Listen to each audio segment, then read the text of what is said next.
There are 13 people left alive. Some might say they were unlucky, but they were certainly luckier than those who did not survive the crash landing on a remote Pacific island. The beaten survivors clustered on the beach. Slowly, they began to organize themselves, trying to find shelter, water, and food. The pilot, the oldest remaining, did not survive. Margaret seemed to naturally take charge, checking on how people were doing and starting to organize everything. Remarkably, 4 friends survived: Tom, his wife Helen, Bill, and his wife Mary. They were lucky that they were in the rear. Few from the front of the plane survived. They were a middle-class couple in their 40s, enjoying a Pacific Island vacation together when they booked a cheap charter for sightseeing. They were in good physical shape and liked to travel independently. Yes, but most of their trips were invented and planned by Tom. He and Helen were a good match, both adventurous and energetic. Tom is 3 inches taller than Helen, who was 5 feet 8 inches tall. Endurance sports, cycling and running, kept him in good physical shape, but without swinging in the gym. Helen's long, curly brown hair was usually styled in a ponytail, leaving bangs above her beautiful deep brown eyes. She was smart and quick-witted, but sometimes she could be quite harsh and straightforward. They got along well with the quieter and calmer Bill and Mary. Tom and Bill had been friends all their lives, having known each other since they were 10 years old when they ran the streets together, and fortunately their wives got along equally well with each other.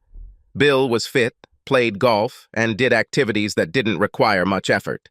Mary went to the gym and swam with Helen. Her shoulder-length blonde hair and blue eyes matched her ebullient personality. Both were extremely popular among a wide circle of friends. Most of the passengers were a group of rugby players, but only 5 of them survived. Another couple survived the disaster. Mike and Kelly were in their 20s. There was also a lone woman who was seriously wounded and remained unconscious. The last survivor was Margaret, their leader, a 57-year-old widow and retired nurse. They were at the furthest point of their tour in an aging twin-engine turboprop aircraft when a storm suddenly hit. For several hours, they were carried by a strong wind, under thunder and lightning. Tom wondered if anyone else knew about their predicament, and his doubts grew when the pilot announced that they would have to make an emergency landing and that everyone should get ready. The impact of the landing was brutal, and the small plane was torn in half after it overshot the intended beach and crashed into the water and then into a reef. The immediate consequences were mass death, injury, and shock. Survival became the priority. All that was visible now was the back of the plane, hanging precariously on the reef as the survivors, their clothes torn, reached the shore. There was little of value left on the destroyed plane: some food, clothing, and a first aid kit, which did little to help them survive the first night, as the storm was still raging. The next day was completely quiet and calm. During their initial searches, they discovered several shelters made from ship planks that had long since been overgrown by the jungle. They guessed that the boards were from a 19th century clipper ship. Then they discovered skeletons. There were 12 of them, and judging by the position of the bodies and the discarded weapons, they died in battle. This was confirmed when a ship's log was found, in which their exploits and a map of the island were recorded. Fortunately, the latter contained useful information about water and food sources. Apparently, there were wild pigs on the island. It was also confirmed that the island was uninhabited at that time. The survivors of the ship remained alone for almost 3 years and, like themselves, had no idea about their whereabouts, since they were blown off course during a storm that lasted several weeks. Over the course of several evenings, Margaret read out their story. More than 20 people survived the first crash, but over time, they lost more people due to injury and illness. At the end of the journal, petty arguments were recorded that gave rise to resentment and eventually hatred, exacerbated by isolation, fear, and lack of food. "Oh my God," Tom remarked, "this looks like Lord of the Flies." He then outlined the plot of the book, in which a group of boys, also marooned on an island, turned on each other with savage cruelty. Partly because of the magazine and some disagreements within their group, They decided to elect a leader and agree on some principles. Margaret was chosen quickly and without any opposition. The principles were more complex, but they settled on the following. Survival is the main goal, including food, water, and shelter. Alarm was chosen as the next priority. Tom suggested collecting all mirrors and shiny surfaces to signal, but he ignored Adam's rugby team captain, quipped that the tail of an airplane was a more obvious signal. There was no point in arguing. The fact that the plane was washed away the next day later proved his point. They also agreed to support the beacons and work together as a community, sharing everything. All decisions will be made for the benefit of the entire group by the leader, but on key issues everyone will have a say. Bill added another priority, burying the dead, both recent and skeletal. Sad to add, they now include Amy, a lone traveler who died peacefully in her sleep without ever regaining consciousness. Partly to record her death, Tom began recording their history in the ship's log. The group started out quite well. They had shelter and water, but there was not enough food, so they organized food production, hunting, and underwater fishing. At first they were sure that they would be found, but they never saw a single plane. Tom realized that they had been drifting for several hours during the storm and wondered if there was even a flight plan, since the airfield was rudimentary at best, nothing more than a rough grass track. He also questioned how bad the storm was in the region, and if everyone was recovering from the cyclone, would they even look for a small, occasional charter flight?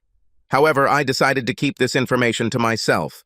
As hope for a quick rescue faded, outbursts of anger began to appear. A few weeks later, quarrels began over the women with accusations of flirting. Mostly it was between younger husband Mike and members of the rugby team, whom he accused of groping his wife, Kelly. Tom noticed that the captain of the rugby team, Adam, was constantly hanging around his wife, Helen, and the youngest guy on the team, Dan, was constantly hanging around Mary.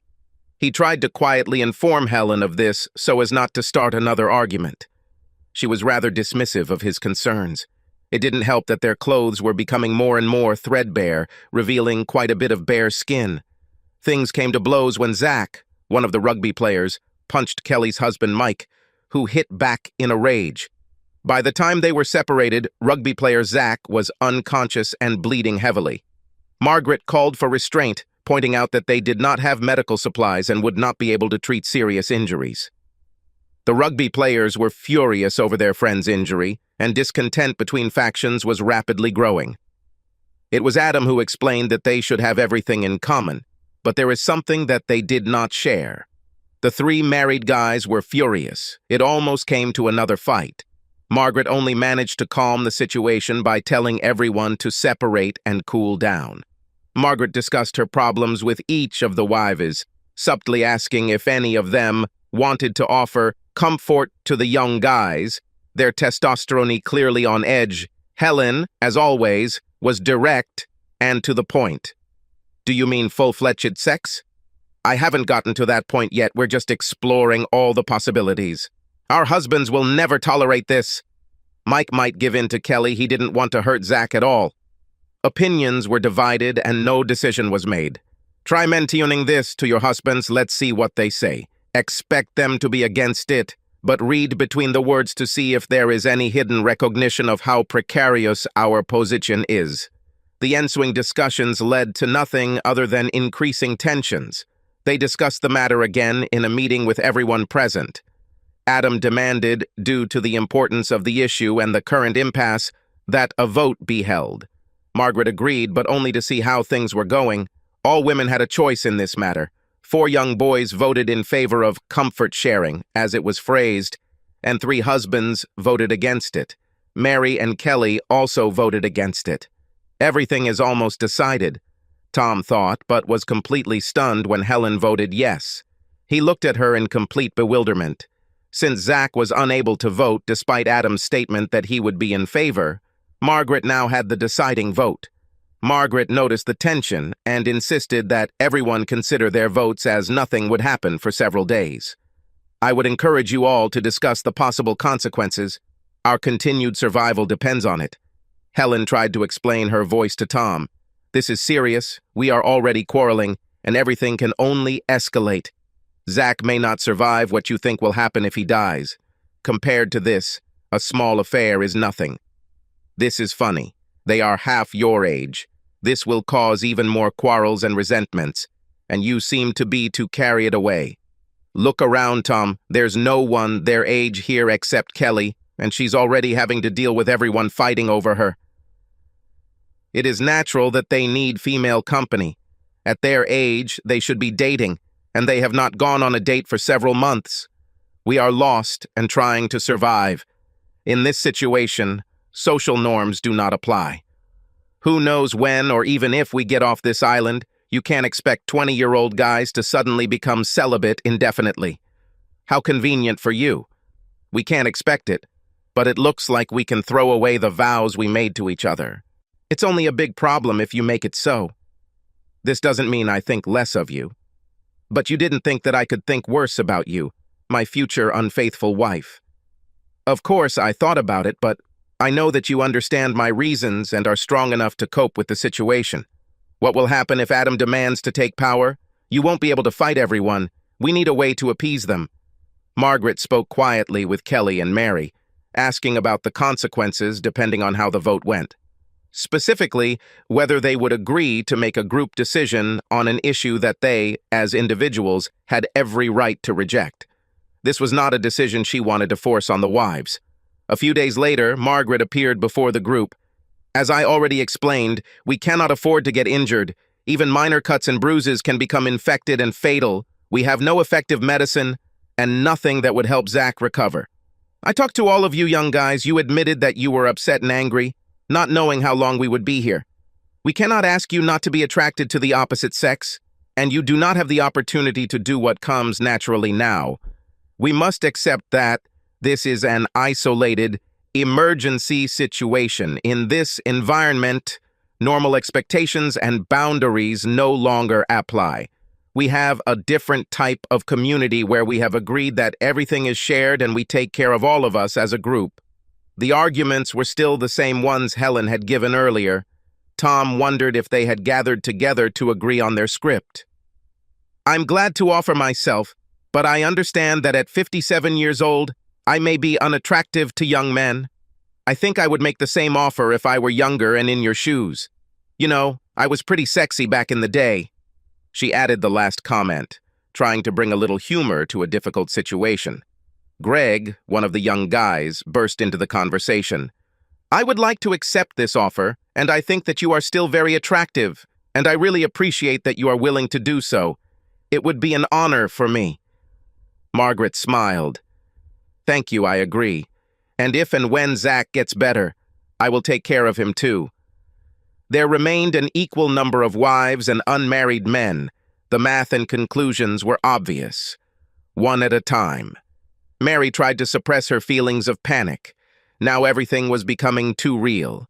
She said she would support the overall decision, as would Kelly. I instruct each wife to take a lover. This is my decision as a leader. Don't blame or try to change anyone's mind. We all have to accept this for the good of the group as a whole. This is absolute nonsense, Bill growled. You can't vote for someone to do this or vote for us to just accept it. All the wives agreed to accept the results of the vote, Bill. Margaret tried to say it kindly, but it didn't help. Judging by the devastated look Bill stared at Mary. Margaret continued, Each wife will draw the straw. The one who draws the longest straw will choose her lover first, after which the wives will be obliged to take care of his needs in the same way as their husbands. There should be no relationship outside of these agreements. Lovers should treat both wives and husbands with absolute respect, understanding that this can cause great stress and difficulty. Nothing will happen for a few days until we get used to the idea and we have everything under control. Tom ran away, quickly followed by Bill. Helen and Mary ran after them, trying to convince them that everything was for the best and that everything would work out. The next day, Mary found Helen looking at young guys. Deciding which one you like?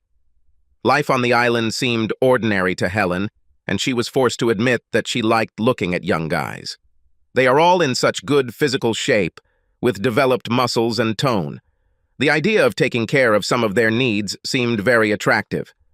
"Have you seen Adam? He's so fit." Mary smiled. "Yes, it's hard not to notice him." And Steve began to walk around with a boner, not paying attention to those around him. "To survive, we need smart young guys." "Oh, I don't know, your Tom actually works harder. He's the only one who can hunt and fish with any success. The younger guys are just better posers." "So, what do you think about this? Did you vote against the agreements?" "I think I don't mind. But this is not something I would have thought about before the accident. But I'm worried about Bill. He doesn't talk much. I think he can handle it, if I'm attentive to him." Helen didn't pay much attention as she watched Adam approach. Her mind was occupied with comparisons to Brad Pitt in the movie Troy. "Hi, Helen. I just wanted to ask if this happens. Do you already know who you would choose?" "Not really. I assumed you all would want Kelly to choose you. She's 23 and pretty after all." "Oh, I don't know. You and Mary are very attractive, mature women. I'm sure either of us would be happy if you want to take care of us. I hope you'll consider me as an option." "Actually, I'm shocked." "Why me?" "Well, mainly because I like you as a person. We get along well, and this could become a long-term thing. But physically, you are hot." "But she hardly looks like Kelly." "Yes, but I like you better. Your figure, slender, like an hourglass, and Kelly is flatter. I like your curves. This is a real female figure. To put it bluntly, I would say that your tits are huge and I can't take my eyes off them. Your ass is in great shape, too.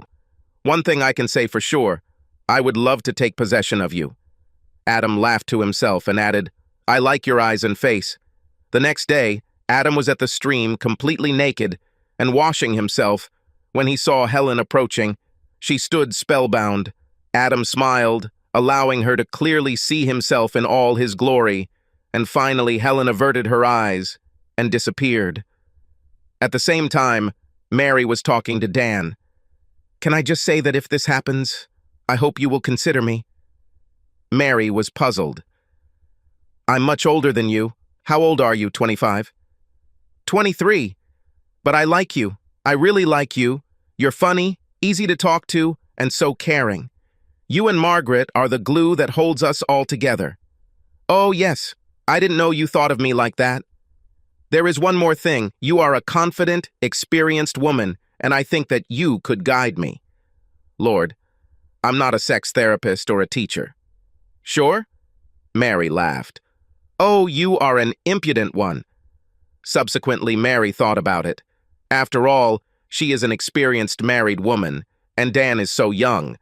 Obviously, the guys made their choice and tried to establish emotional connections with married women before the selection began. This was very timely and purposeful, as Margaret announced that the selection would take place the next day, which immediately led to a moment of connection between the wives and lovers. Tom sat in the group and waited in horror for this moment. He was sure that the women had thought through their choices in advance to avoid any conflict, and he would end up with the worst possible outcome. 3 wives drew straws, with Helen drawing the longest, giving her first choice. She approached Adam, smiled, and led him by the hand to one of the shelters. The look of joy on Adam's face was the polar opposite of Tom's expression of rage. He thought about running after them, but she had made up her mind, and it was her own free choice. He sat motionless, trying to hold back the bile rising in his stomach.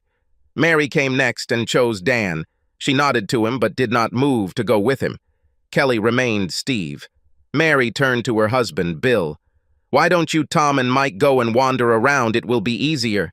She waited until they started to get ready and then walked over to Dan. Just before leaving the camp, Tom heard Helen's first moans of passion. He could not stand it and rushed forward.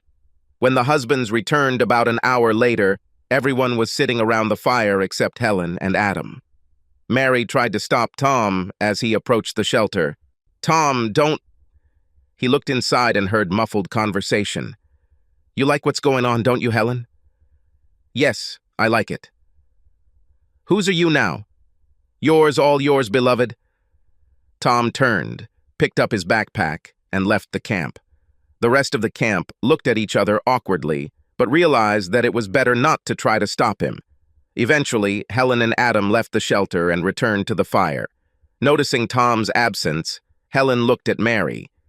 "They got back about 30 minutes ago. You were still busy." He looked into the shelter and ran away. Helen panicked. 30 minutes ago? Damn.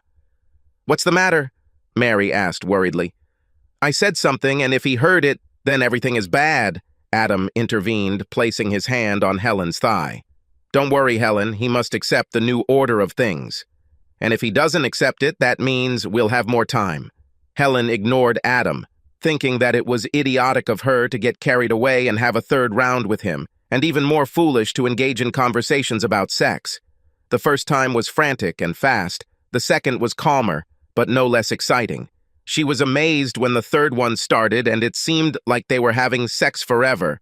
To be honest, Helen was tired, and talking about sex was meant to make him relax. Mary talked to Bill, trying to calm him down. "How are you doing about all this?" Bill shrugged. "Actually, it's pretty damn bad." "Sorry, I never thought it would be so difficult. Dan was normal, if that helps. Respectful and attentive. He knows how difficult this is for you.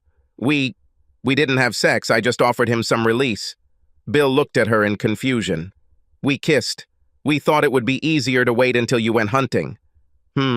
Maybe at least you're not as obviously impatient as Helen. It might be easier to just announce that we are no longer married or together." "What?" "No, never say that. I love you more than anything in the world.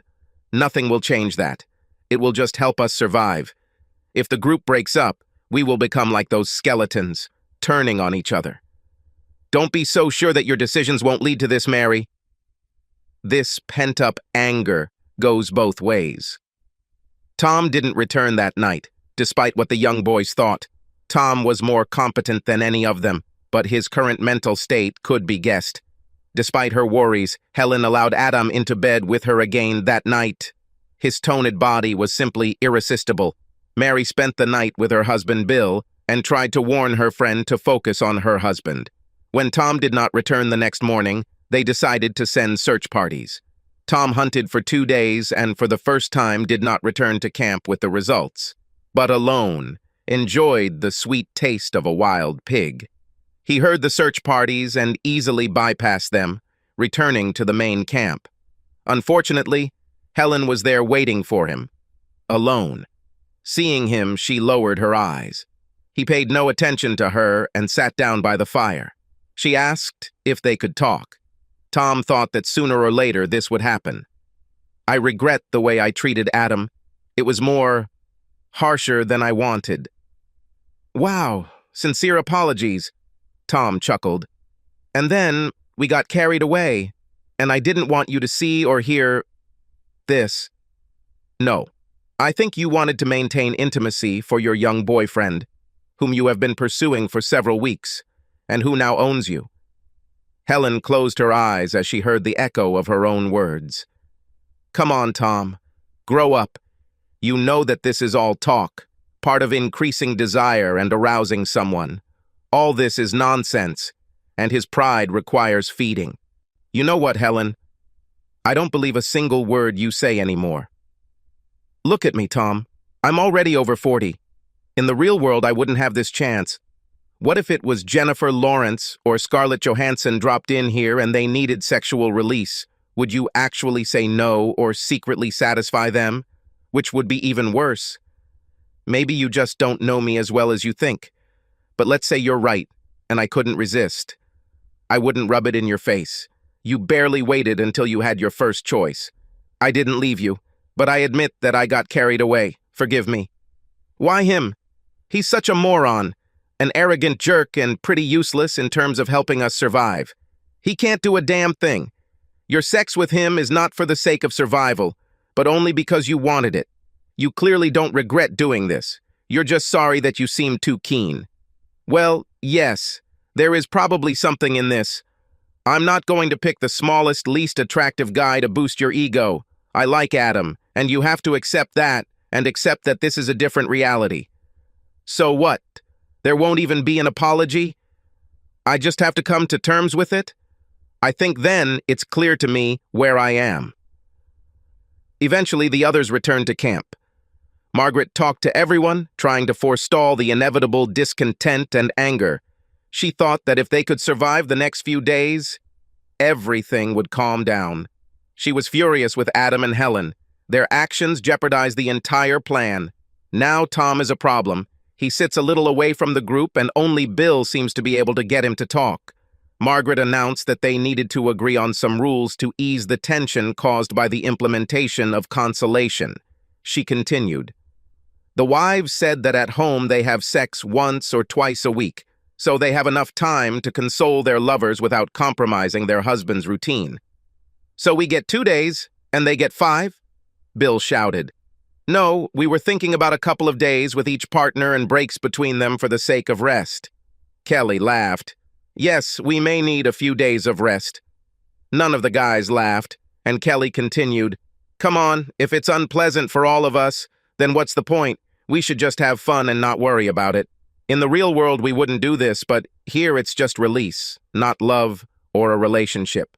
"Husbands should not be neglected or embarrassed," Margaret said, looking straight at Helen and Adam. "This is absolutely normal. I have never refused my husband. Tonight will be spent with the husbands to reconnect and let the lovers try to find some food for a change. We definitely need it.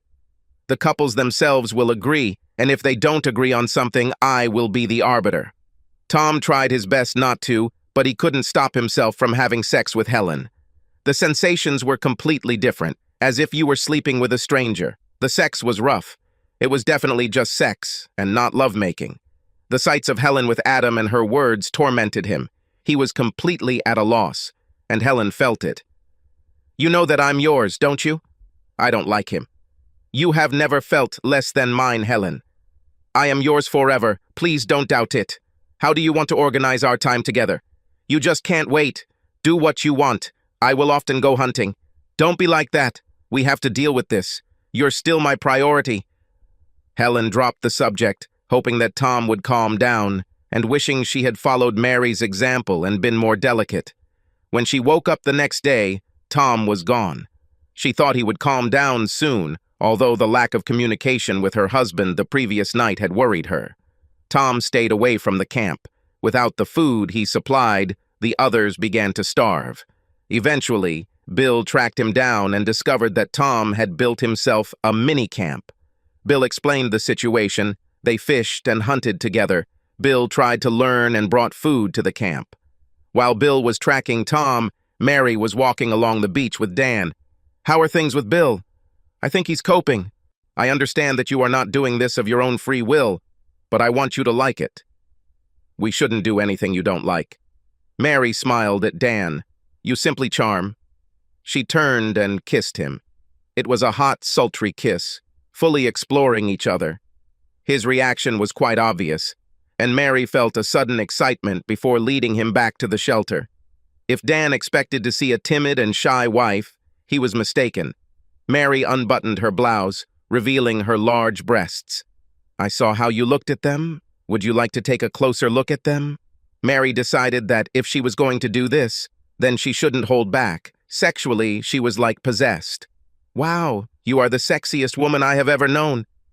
"This is amazing. I don't know how to thank you." Mary caressed his face.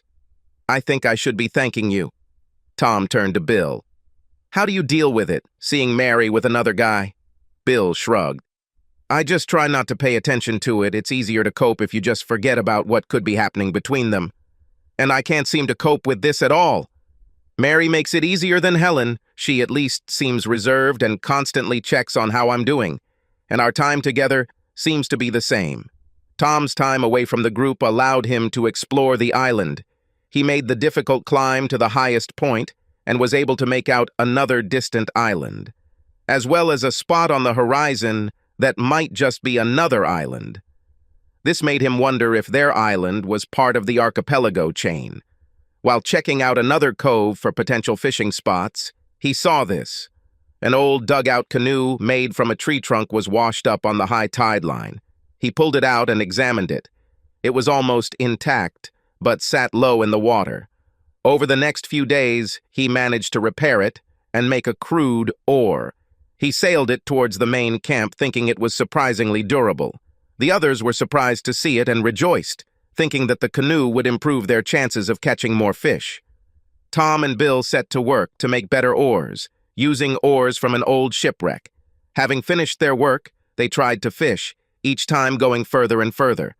For added stability, they added external floats and practiced stowing water, food, and spare oars by attaching them to the canoe with string made from leaves. Even though Tom returned to the main camp, he continued to ignore Helen. 3 weeks have passed since preparations began to consolidate the guys. Helen tried to talk to Tom again. "I miss you very much, Tom. Please stay with me in the camp. I only gave it to Adam for 2 nights, even though you weren't here. And what do you want? A medal. Others accepted it. Why can't you? You know that Kelly, Michael, and Steve feel comfortable together, constantly sharing shelter. And Bill has adjusted to Mary looking after Dan. Can't you find a way?" "No, I can't. But you got your wish." "It wasn't my desire. I'm so lonely without you, Adam, to be honest. He's a bit of an asshole. Please take me back. Sorry, I really liked him and got carried away. I didn't mean to seem so impatient or to neglect you. I just wanted to get it over with." "Stop it, Helen. You were more than enthusiastic and were hardly in a hurry to end this." "Okay. I meant that I wanted to figure everything out and work it out. I still want us to be together. I hate the idea that you are all alone. Please let me keep an eye on you. The whole idea was to avoid any conflict.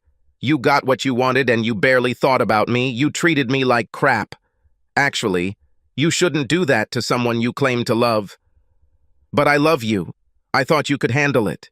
You are stronger than any of us. You know, I think that, at least in this, you are right." Tom explained his idea to Bill and Margaret. He would use a canoe to try to get to the next island, and from there, see if there was a second one. If this is an archipelago, then there may be more islands, and he will be able to jump from one to another, perhaps crossing sea routes and having a chance of salvation. They both thought he was crazy, but he and Bill set to work preparing. News of his plan quickly became common knowledge.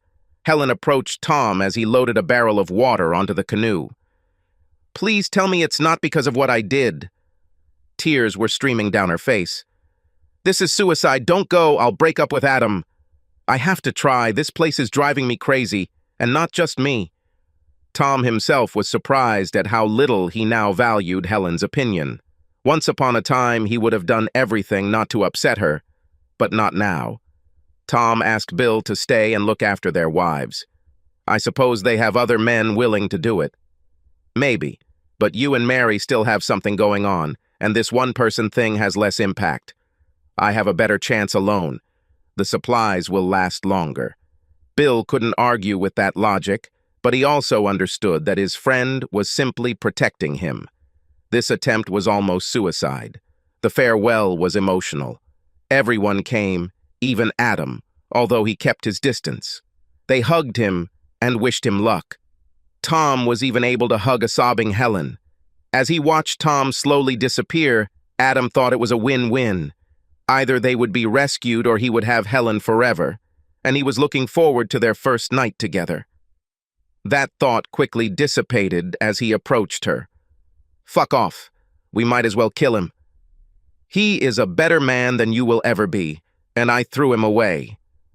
Margaret overheard the comment and thought the assessment was pretty accurate. She regretted her involvement in this whole sad story and the loss of her best hunter and breadwinner. It was incredibly difficult to row, especially with the currents and winds pushing him off course to the east. He was glad that he had done so many training swims and built up some muscle. At times he saw shark fins and quickly pulled out baited hooks. It took Tom 2 days to reach the island, which he saw from the top of the mountain. He waited out the weather, found some fresh water, and tried to use the high ground to determine his destination, and was disheartened. There was absolutely nothing in sight. Perhaps the second island was just a cloud. He could turn back, a smart decision. He had almost enough supplies. Or he could sail on. Thoughts about the survivors on the old plane helped him make the decision. To sail on. He decided to sail east again, hoping that any archipelago should continue in roughly the same direction, if there were other islands there. After 3 days of paddling, with very little sleep and dizziness from dehydration, he spotted another island and landed near a deep crevice in the jungle canopy, in hopes of finding fresh water. The landing was difficult due to the reef surf, but he managed and, to his delight, found a freshwater stream from which he drank greedily. When he woke up next to the stream, he did not know whether he lost consciousness or simply fell asleep. He rested and drank often, terribly pleased that he could urinate again. Slightly refreshed, but left with almost no food, he again had to make the same decision: head further east and hope for the best, or return. But he didn't think that he would have enough food to return, and he set off again, quickly losing track of the hours and then the days. The food had long since run out and the water dried up on the 4th day. The sea seemed endless. Water. Water everywhere and not a drop to drink. The lines from Coleridge's poem have never been more appropriate. From fatigue, he could no longer row and let the canoe drift. In a brief glimmer of consciousness, he vaguely thought that everything was hopeless, but at least he had made a good attempt. Then, on the 5th day, he saw it. The boat. Remembered the mirror in his backpack, was able to pull it out and used it to reflect the sunlight and try to signal the ship. Not a boat, but a ship. And he approached. He laughed internally. Fuck you, Adam. The mirror worked after all. Tom remembered almost nothing of what happened next, only some memories of the ship and mentions of others. He was taken off the ship by a military helicopter and taken to hospital, by which time he was hallucinating and severely dehydrated. Despite this, he did a good job of describing the islands and where the others were. The next few weeks were a succession of hospitals, procedures, and questions from authorities and insurance companies. Tom had an emotional reunion with Helen, and then with the entire group. They thanked him repeatedly for allowing them to survive. Margaret told Tom that just before the rescue, the group had agreed that the conditions of comfort did not need to be mentioned or communicated to anyone else. Bill did not forget to pick up the old ship's log and gave it to Tom as a keepsake, and in gratitude for the fact that his old friend saved him. There was a media storm surrounding their story. Suddenly there were requests for all kinds of television interviews, magazine articles, and press publications. Tom and Bill tried to avoid this. The rest of the group, including their wives, were not so restrained. One of the book publishers already had ghostwriters working on the book and film adaptation, and a whole support team began giving interviews and writing series about their time on the island. Tom and Bill began to resent the content of some. In some memoirs, the authors took credit for what they did not do. Because Tom and Bill provided little information, it was easier for the publishers to portray Adam as the heroic leader who saved the group. Tom and Bill sat together reflecting on their marriages. Bill stated that Mary repeatedly apologized for going to the island with Dan and asked if they could leave everything there, saying that the circumstances were so difficult that it had nothing to do with their normal life together. Bill tried his best to do just that. No doubt she tried her best to shield him from her actions, and he hoped they would return to normal. Tom nodded, saying that Helen says about the same thing, but they are still distant from each other. There is an emotional emptiness, and they hardly talk. Helen tried to reconcile with Tom again, saying that he should be allowed to be celebrated as the hero who saved them all, rather than sit in the shadows in the background. I'd rather focus on saving our marriage, but you seem more concerned about this whole media circus. We can make a lot of money from this circus, and I want to be proud of my husband for saving us, and for us to be together as a couple, like everyone else. I haven't done anything to be ashamed of, and I don't understand why I'm an outcast. At least I was honest about my desires. Not like Mary. What about Mary? Nothing. What exactly? Well, she was hardly innocent. Long before they agreed on consolation, she and Margaret were satisfying the guys. That's where it all started. And yet, she came out of it like a saint, her marriage intact. Tom was shocked and faced a dilemma. Should he tell Bill? Helen may have lied or exaggerated to make herself look better. The book's release was approaching. Even Tom could not avoid the event that would mark the signing of the film agreement. The TV special to support the book was to include interviews with them all. Tom and Bill were dressed in suits that they could not get used to. Their wives, however, looked absolutely stunning. Elegant evening dresses emphasized the weight she had lost and the deep natural tan she had acquired while on the island. Helen hugged Mary as soon as they saw each other. They immediately talked about the state of their marriages. At the far end of the room, they saw Adam, Dan, Greg, and Steve. Zach was still in the long-term rehabilitation unit. God, just look at them. They look like a walking dream, all washed and cleaned. Do you miss Dan? Well, I mean, the sex? Mary stopped and looked around before whispering, honestly, yes, he was young, energetic, and handsome. And the sex was honestly a revelation, so yes, I really miss him. But all is still not well with Bill. Helen replied, we are far beyond smooth. Tom is definitely cold. I can't get through to him. Give him time, it's hard for them to come to terms with this. We can no longer pretend to be faithful wives, and we didn't really try to. Honestly, Mary, I think we're done. And if that's the case, then I'm wondering if I should give Adam one more try. The ensuing storm was started by Bill after he saw another video clip of Adam saying that he was the one who provided the most of the food for the group. He loudly proclaimed, "What nonsense!" Everything that Adam just described was done by Tom. Publishers hastened to intervene and tried to hush up this outbreak, saying that memories are different and that everyone has their own point of view.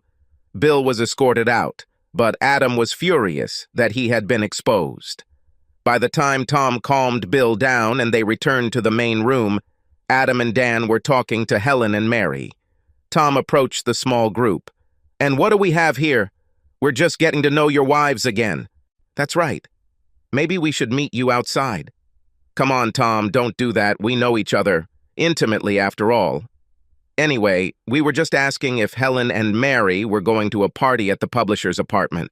I'm guessing you guys won't want to come because you only contributed so little to the writing of the show, even though it made us all a ton of money. Tom turned to Helen. And do you want to go? Helen shrugged without answering. Go to a party or go with this asshole? Well, we haven't had sex since we got back. Unless, of course, you want to take me back to your bed as your wife. I will be glad if you do this. You're making the same choice again, Helen, only this time there's no excuse for survival. Adam intervened. Come on, Tom. This is nothing new. We had sex hundreds of times on the island, and I remember that Helen always enjoyed it. Mary became alarmed. She pulled Bill aside and said quietly, Don't mind Helen. She's trying to make Tom jealous so he'll take her back. It's just a party. And you want to go to it? Yes, it is not of great importance, but it is part of the media requirements. However, given your previous outburst of emotions, it would be better if you did not go. I understand then. Bye. He looked at her, hoping that she would not go. If Mary hadn't been looking at Dan, she might have noticed Bill's gaze or realized that he said, bye, instead of the usual good evening. Anyway, she turned and left with the others. Adam looked back at Tom and grinned as they walked away. He had a clear intention of having sex with Helen, and Tom again couldn't do anything about it. He was almost sure that Dan would also make another attempt to get Mary. Tom and Bill reluctantly trudged toward the bar, defeated, their last hopes of their wives' return quickly fading. They sat in silence for several minutes, but it seemed like hours. Well, how did we agree? Bill answered with a long sigh. Yes, I agree. The next day, Helen and Mary immediately rushed to the official promotional event, a series of blitz date-style interviews with various members of the press. Mary was still reproaching herself for falling asleep exhausted after talking with Dan. However, she was able to convince Bill that everything was innocent, and after a late finish, the publishers placed them in different numbers. Helen and Mary's first interview on national television began with an introduction and a few warm-up questions. So, Mary, what is the secret of your survival? Well, I would say that in difficult times, we worked together, looked out for each other. That was our guiding principle. Helen, Weren't there any areas of conflict? There must have been some tension where survival was at stake. There were some things, but we overcame them by focusing on what was important. How are things going after you return home? To be honest, it's difficult to adapt. I think we are still recovering from what happened to us. There was news in this morning's papers that you actually cared about some guys more than others. What? What do you have in mind? Your husbands have just published excerpts from their own memoirs about the island, which indicate that the women on the island were quite accommodating. What? Volume? He could not... Do you know who the father of Kelly's child is? What? Oh, God. Kelly is pregnant? How are Adam and Dan doing, Mary? We understand you were with them last night. At this point, bedlam began. Mary ran away, sobbing, while more and more press gathered to ask questions. The publishers tried their best to save both women. Bill, reluctantly agreeing with Tom, said, "I never thought Mary would leave with them again. Thanks for telling me about what she did on the island." Margaret also admitted the truth when I cornered her. This gave them the go-ahead to move forward. The old ship's log, which Tom kept, described in detail all the events on the island. Upon returning home, he gave it to a friend who worked for a Sunday newspaper. His friend worked with Tom and Bill to draft articles and write a major series.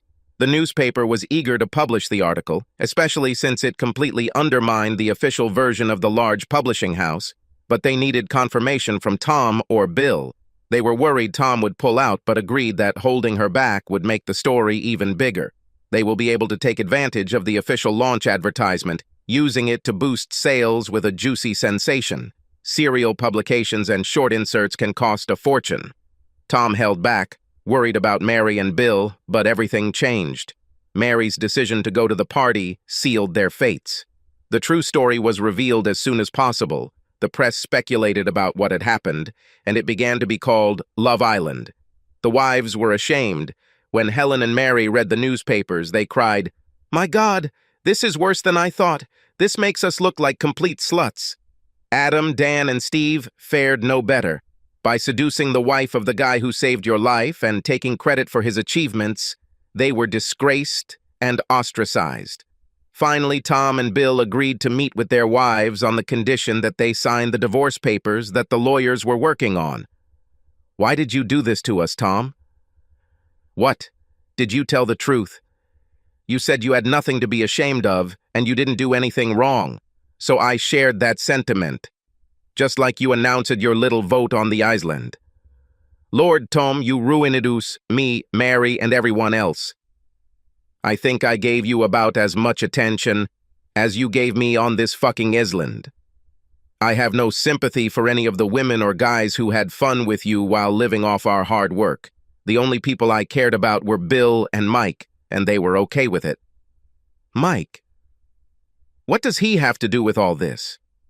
It turns out that Kelly was planning to run away with Steve if he turned out to be the father of her child. You all deserve each other. I had no idea that we offended you so much. More likely you didn't care. But in any case, I must thank you. For what? You gave me the incentive to go and save myself. Otherwise, we would all still be there. Some of us may have had more fun than others. Mary interrupted him, turning to Bill. "I was trying to be careful and protect you, Bill. It was about survival. Do we have any chance?" "No. You were doing this just like Helen, but behind my back. She was at least honest about this. And that night at the party after the interview showed your true nature. Don't bother denying it." Mary lowered her eyes, blushing. "I do not like him." "I believe not. But if you don't love me, that's even worse. It means you left us for simple sex. I hope it was worth it." Mary began to sob. "Of course, he wasn't worth it. I became greedy and stupid. I want us to live together so we can do everything we planned. I beg you, take me back, Bill. I'll do whatever you want. I want the wife I had before that trip, but you can't offer that anymore. She's gone. So now I want you to leave me alone forever." This comment caused Mary to cry hysterically. Helen was made of sterner stuff. She refused to cry, but she also couldn't keep her head held high. Tom ended the meeting. "Goodbye, Helen, and please, Don't stay in touch. For the survivors, money became an issue. The official book had to be withdrawn as it was extremely discredited, and all proposals were withdrawn. Publishers have also filed damage claims to recoup their costs. Accident insurance payments helped them stay afloat. Tom and Bill had no such problems, as their memoirs became bestsellers. They have put off negotiating further deals until their divorces are settled. Reputation is another matter. The spouses were shunned in their hometown. Mary's conservative family completely disowned her. She moved out, but was hounded by the press every step of the way. Helen tried to bluff by telling the press that she had done nothing wrong. We survived. Without these actions, we would have quarreled and worked against each other. People shouldn't make comments until they find themselves in a live or die situation. Her answer even won her a few supporters. She was notorious and a popular target for young ladies' men.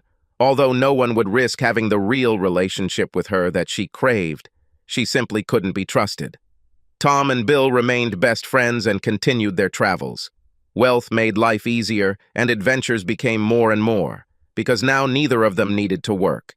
In addition, during their travels they met women. Neither of them was in a hurry to settle down, and both were a little shy, but were full of optimism that this would happen in due time. But for now, it was a lot of fun to practice. Subscribe to our channel so that your second chaff doesn't cheat on you, and go ahead and listen to the next story, because this story is nothing compared to the next one. If you're under 18, don't even think about listening to the next one.